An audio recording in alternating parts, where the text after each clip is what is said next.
please, if you haven't got, अगर आपने vaccine नहीं लगाई है तो आप कृपया अभी लगाइए। ये आपकी और आपके करीबियों की जिंदगी you can बचाएगी। save the lives of those you love. दुनिया के सबसे ताकतवर देश अमेरिका के राष्ट्रपति से लेकर भारत के एक आम आदमी तक सबकी जुबान पर पिछले करीब 2 सालों में जो शब्द बार बार आया है वो है वैक्सीन। मौजूदा वक्त में जब कोरोना वायरस जहर बनकर हवाओं में घुल गया है, ऐसे में ये वैक्सीन ही है जो किसी देवदूत की तरह हमारी जान बचा रही है। नमस्कार, मैं हूं मनोज मुंतशिर। भारत का युग में आज हम बात करेंगे वैक्सीन की। सोचने वाली बात यह है कि वैक्सीन ना तो कोई दवा है और ना ही किसी की दुआ जो किसी बीमारी का इलाज बन सके। बावजूद इसके न जाने कितनी महामारियों और बीमारियों से वैक्सीन ने ही इंसान को बचाया है। कोरोना वायरस के खिलाफ जंग में भी वैक्सीन ही ब्रह्मास्त्र साबित हुई। हमारे देश में वैक्सीन बड़े पैमाने पर बनाई जाती है। वैक्सीन लगाने के मामले में भी भारत ने कई विकसित देशों को पीछे छोड़ दिया है, लेकिन वैक्सीन का आविष्कार करने वाले देशों की कतार में हम आज भी इतना पीछे क्यों खड़े हैं? ये पूरा एपिसोड देखिए, आपको ऐसे हर सवाल का जवाब मिलेगा जो आपकी जिंदगी पर असर डालने वाला है। अब से कुछ ही मिनट बाद भारत में दुनिया का सबसे बड़ा टीकाकरण अभियान शुरू होने जा रहा है। मैं सभी देशवासियों को इसके लिए बहुत बहुत बधाई देता हूं।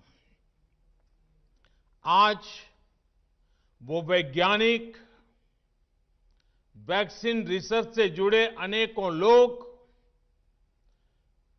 विशेष रूप से प्रशंसा के हकदार हैं, जो बीते कई महीनों से कोरोना के खिलाफ वैक्सीन बनाने में जुटे थे, दिन रात जुटे थे।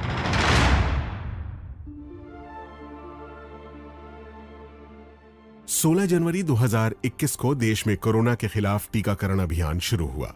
खास बात यह है कि टीकाकरण अभियान में इस्तेमाल हुई कोविशील्ड और कोवैक्सीन देश में ही बनाई गई हैं। 10 जनवरी 2022 तक के आंकड़ों के मुताबिक कोरोना वैक्सीन के 149 करोड़ 55 लाख डोज दिए जा चुके हैं। देश में 18 साल से ज्यादा उम्र के 95 करोड़ लोग हैं, जिन्हें कोरोना वैक्सीन के 2 डोज देने के लिए 190 करोड़ वैक्सीन डोज की जरूरत है। ड्रग कंट्रोल जनरल ने भारत बायोटेक के कोवैक्सीन को 15 से 18 साल की उम्र के बच्चों में इमरजेंसी इस्तेमाल की भी मंजूरी दी है, जिसके बाद कोवैक्सीन अभियान और तेज हो गया है। देश में 15 से 18 साल की उम्र के करीब 8 करोड़ बच्चे हैं, जिन्हें कोवैक्सीन के 16 करोड़ डोज लगने हैं। 10 जनवरी तक के आंकड़ों के मुताबिक 2 करोड़ 38 लाख बच्चों को कोरोना वैक्सीन का पहला डोज लग चुका है। 11वीं के छात्र शिवम, 10वीं की छात्रा नेहा और 10वीं क्लास में पढ़ रहे 16 साल के आर्यन देश के उन लाखों बच्चों में शामिल हैं जो कोरोना का टीका लगवा चुके हैं। मेरा एक्सपीरियंस तो अच्छा ही रहा। थोड़ा दर्द हुआ बट अभी ठीक है। अभी ठीक है, कुछ लग नहीं रहा है। अभी ठीक है। हाँ अभी ठीक है। मैं एकदम ठीक है। लगने का थोड़ा सा पेन हुआ था बट अब ठीक है। अच्छा, अब ठीक है। आप कितना इंतजार करना पड़ा? बाहर आप वेट कर रही थी आधे घंटे से, तो क्या सोच रही थी? यही सोच रही थी बच्चे को अच्छा से टीका लग जाए, कैसे लगेगा नहीं लगेगा। पहला टीका है, बच्चे सब डरते थे, मगर सब रिलायंस है, सब सही है, सब अच्छे हैं, बच्चे भी सही है। वयस्कों की तरह ही 15 से 18 साल के बच्चे भी वैक्सीन लगवाने के लिए कोविन ऐप पर जाकर अपना रजिस्ट्रेशन करवा सकते हैं।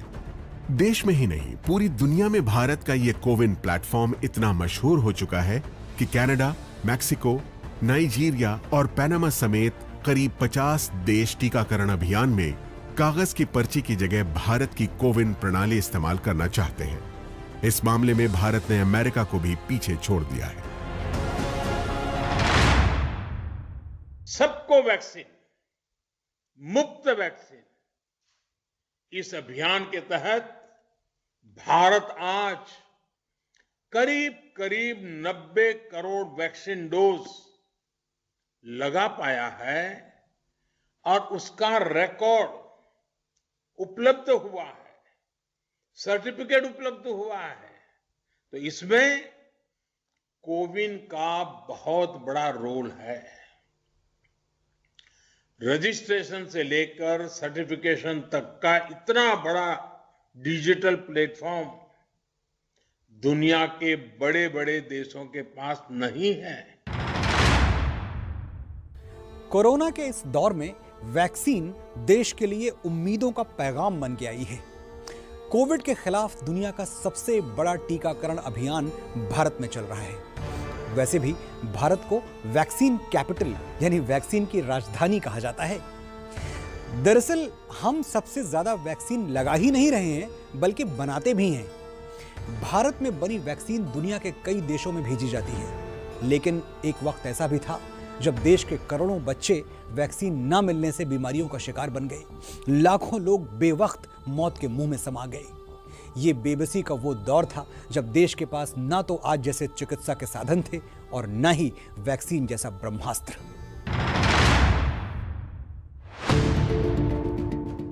भारत कई साल पहले पोलियो की बीमारी से मुक्त हो चुका है, लेकिन देश में पोलियो के निशान अभी भी बाकी हैं। बक्सर के रहने वाले 34 साल के राजेश राम जूता पॉलिश करने का काम करते हैं। राजेश का कहना है कि समय पर पोलियो की वैक्सीन न मिलने से वो पोलियो ग्रस्त हो गए और इससे उन्हें जिंदगी में काफी परेशानियों का सामना करना पड़ता है। कुछ ऐसी ही कहानी रायपुर के 31 साल के नंद कुमार सोनकर की भी है। धीरे धीरे हमको बुखार लगा। बुखार लगने के बाद में जो है हमारा लेटरिन बाथरूम बंद हो गई, तो वो झोला छाप डॉक्टर के पास में ले गए। झोला छाप डॉक्टर के पास में ले गए तो डॉक्टर को पोलियो के बारे में उतना नॉलेज नहीं था। पोलियो के बारे में नॉलेज नहीं था, तो हमको ले गए हॉस्पिटल में भर्ती किए।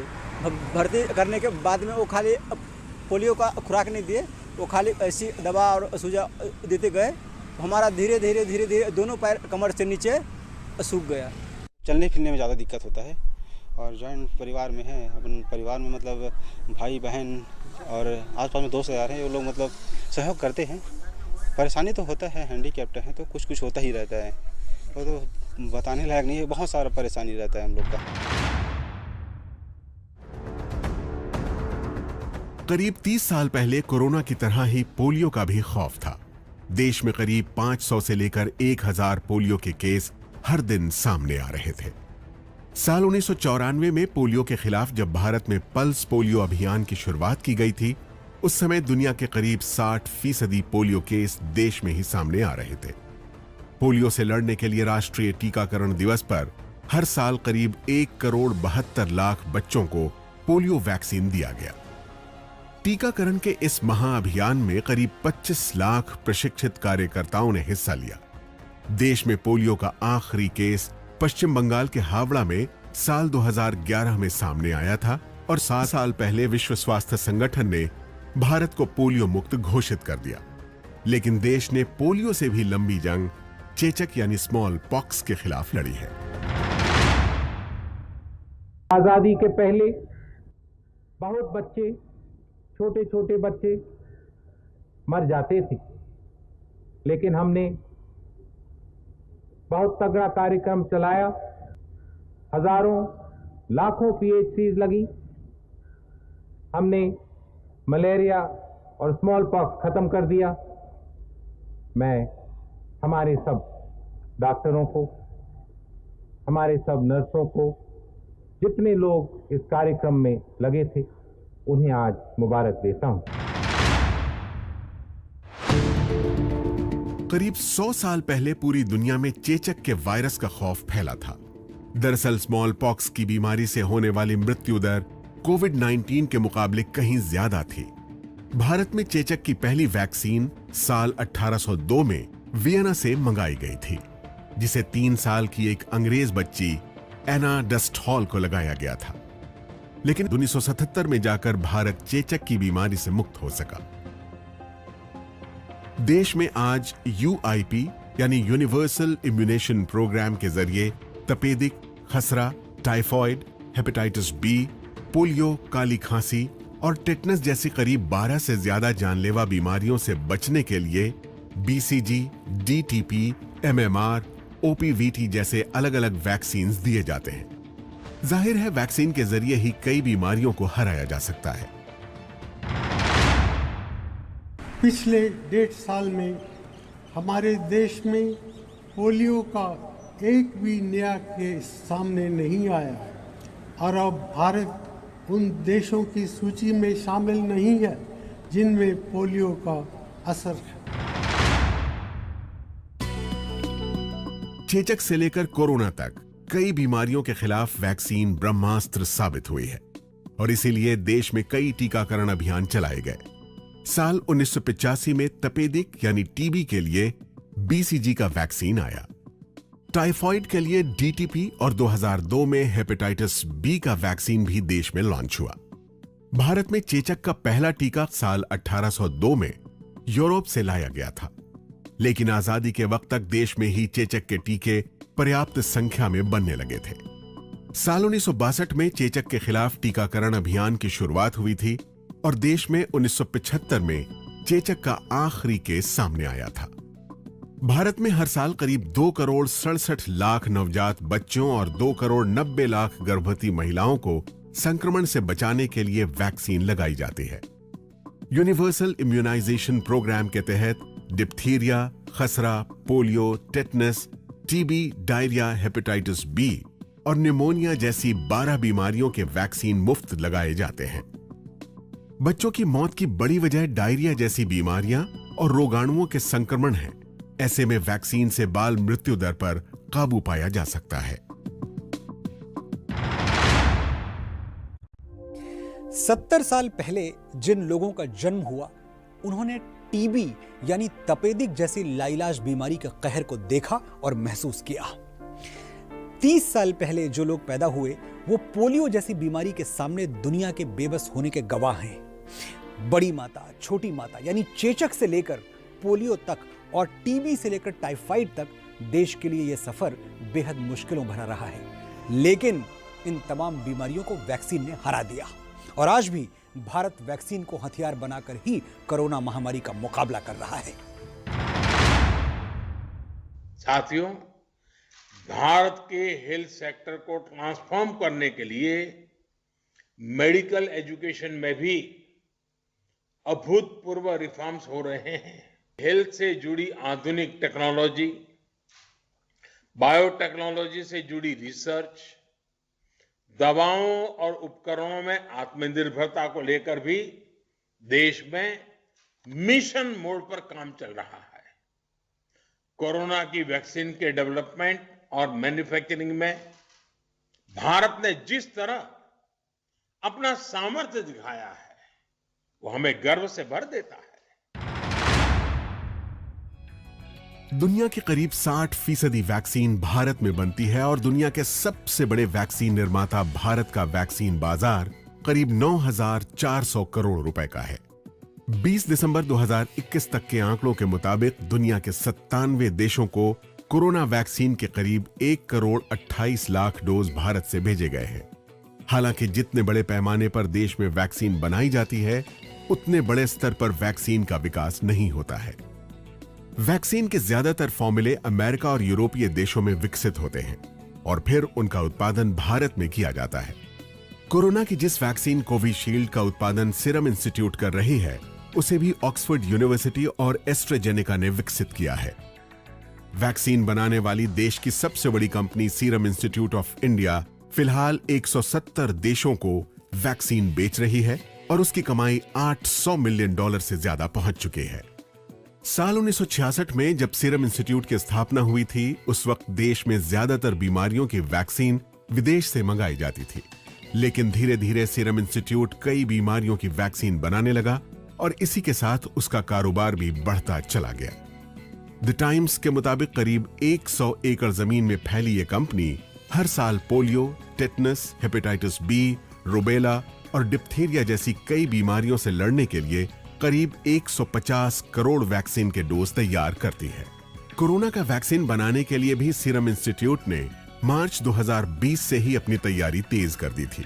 और यही वजह है कि जब दुनिया के कई देशों को महंगे दाम पर भी कोरोना की वैक्सीन नहीं मिल पा रही थी, तब भारत में कोरोना के खिलाफ टीकाकरण का महाअभियान शुरू हो सका था। लंदन में, यूके में ऑलरेडी आदमी के अंदर टेस्टिंग चालू हुआ है। सितंबर अक्टूबर में इसका रिजल्ट आएगा। मगर हमने क्या ये रिस्क और हमने क्या ये चांस लिया है कि ये जो हमने वैक्सीन मैन्युफैक्चरिंग मई और जून के अंदर हम शुरू करने वाले हैं, हमारे खुद के पैसे से ये रिस्क ले रहे हैं कि फिर सितंबर अक्टूबर में जब रिजल्ट अच्छा आएगा, हमारे देश के लिए सीरम इंस्टीट्यूट ने बहुत सारी वैक्सीन बना के रेडी रखी रहेंगी। सीरम इंस्टीट्यूट के पुणे में 2 और यूरोपीय देश नीदरलैंड में 1 प्लांट है। दुनिया में हर साल वैक्सीन के 8 बिलियन डोज बनाए जाते हैं, जिनमें से करीब 1.5 बिलियन यानी 150 करोड़ वैक्सीन की खुराक सीरम इंस्टीट्यूट बनाती है। भारतीय चिकित्सा अनुसंधान परिषद यानी ICMR के साथ मिलकर भारत बायोटेक ने भी चिकनगुनिया और जीका वायरस के टीके बनाए हैं। कोरोना की देशी वैक्सीन कोवैक्सीन भी भारत बायोटेक ने ही तैयार की है। भारत बायोटेक दुनिया के 120 देशों को 300 करोड़ से ज्यादा वैक्सीन डोज देती है। बायोलॉजिकल ई लिमिटेड भी बच्चों के लिए खसरा, हेपेटाइटिस बी और बैक्टीरिया से होने वाली बीमारियों के टीके बनाने के अलावा रेबीज का टीका भी तैयार करती है। यह कंपनी पिछले 1 दशक में 100 देशों को 200 करोड़ से ज्यादा वैक्सीन डोज दे चुकी है।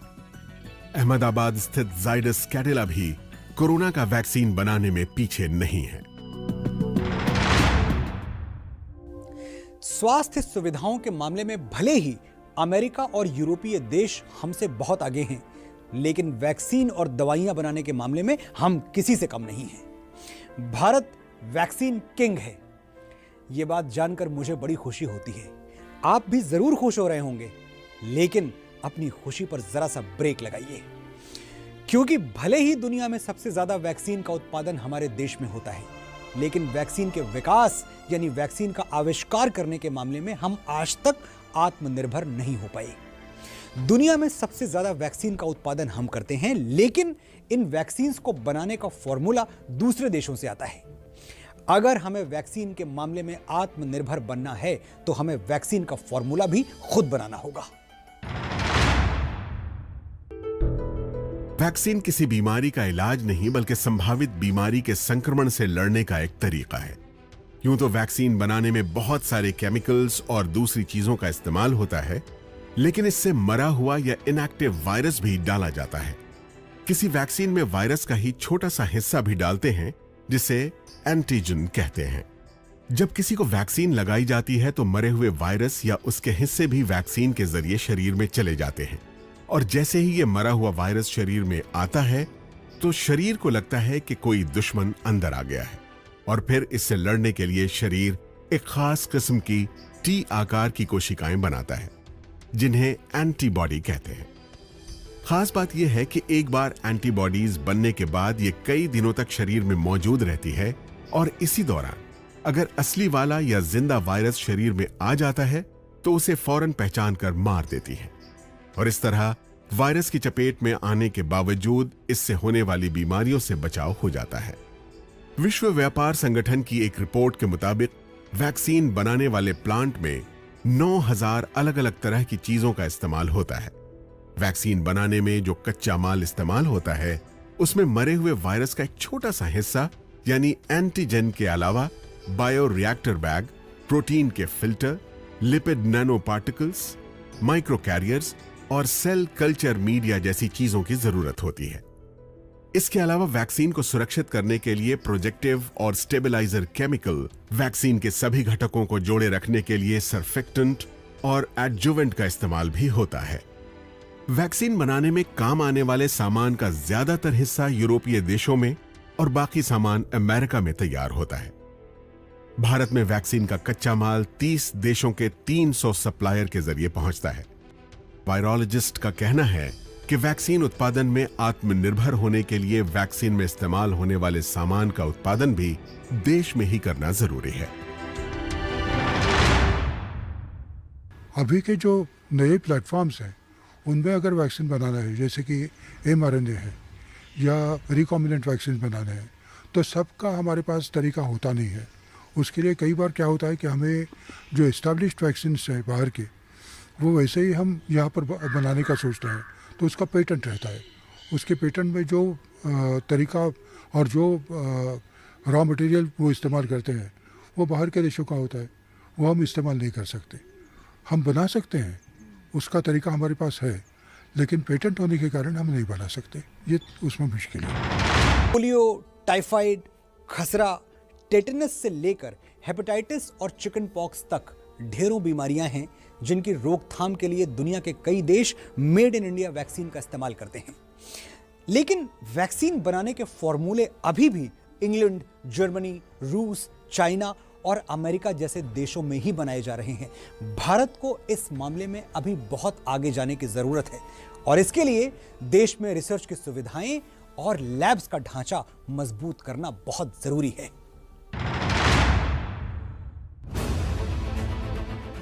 चीन की ये वही लैब है जहां से कोरोना वायरस के लीक होने का आरोप लगा है।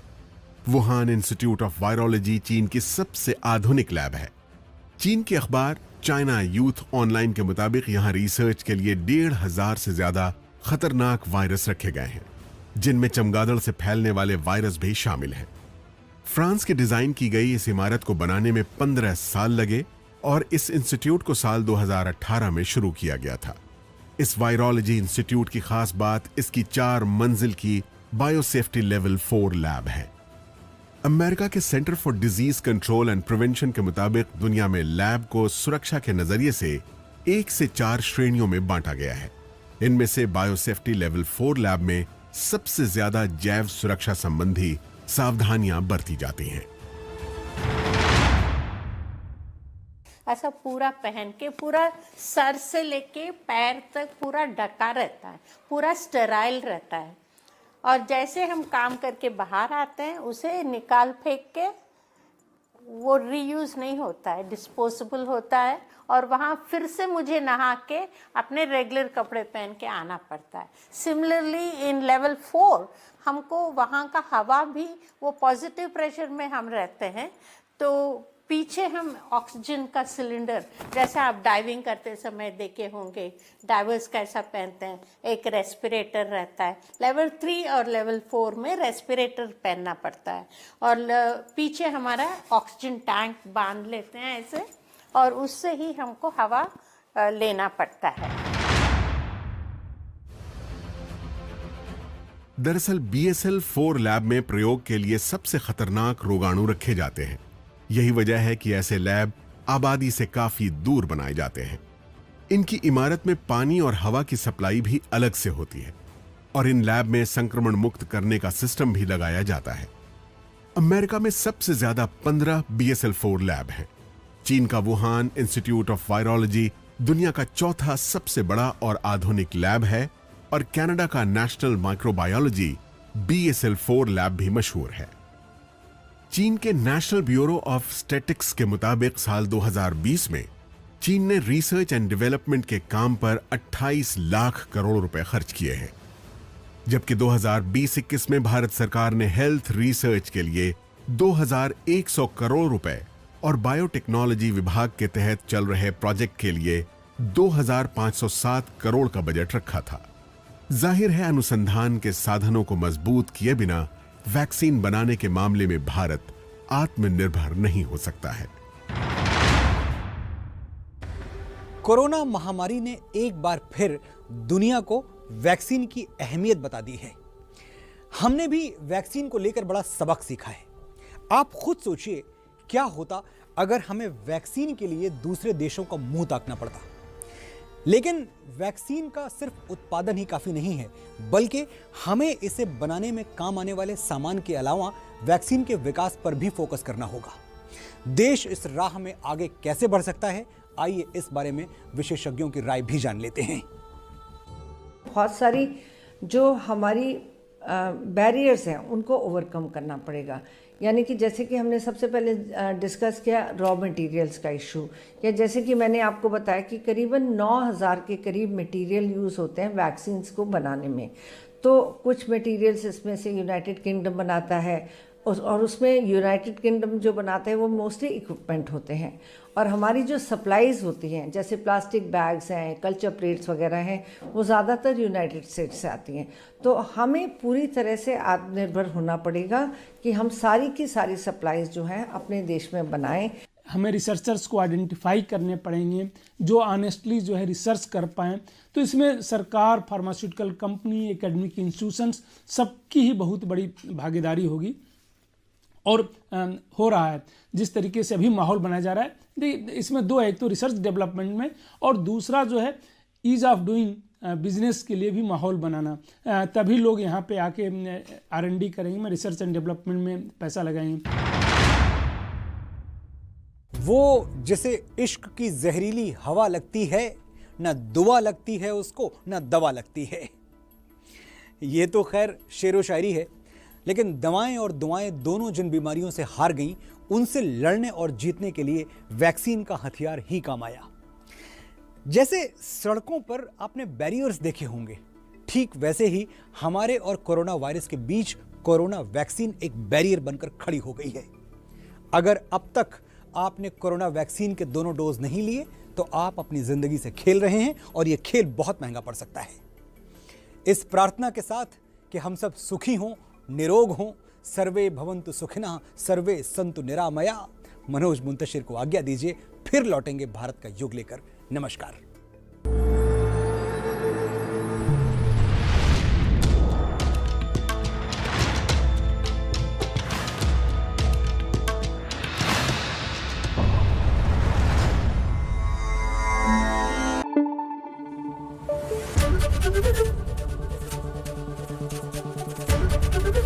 ABP न्यूज आपको रखे आगे।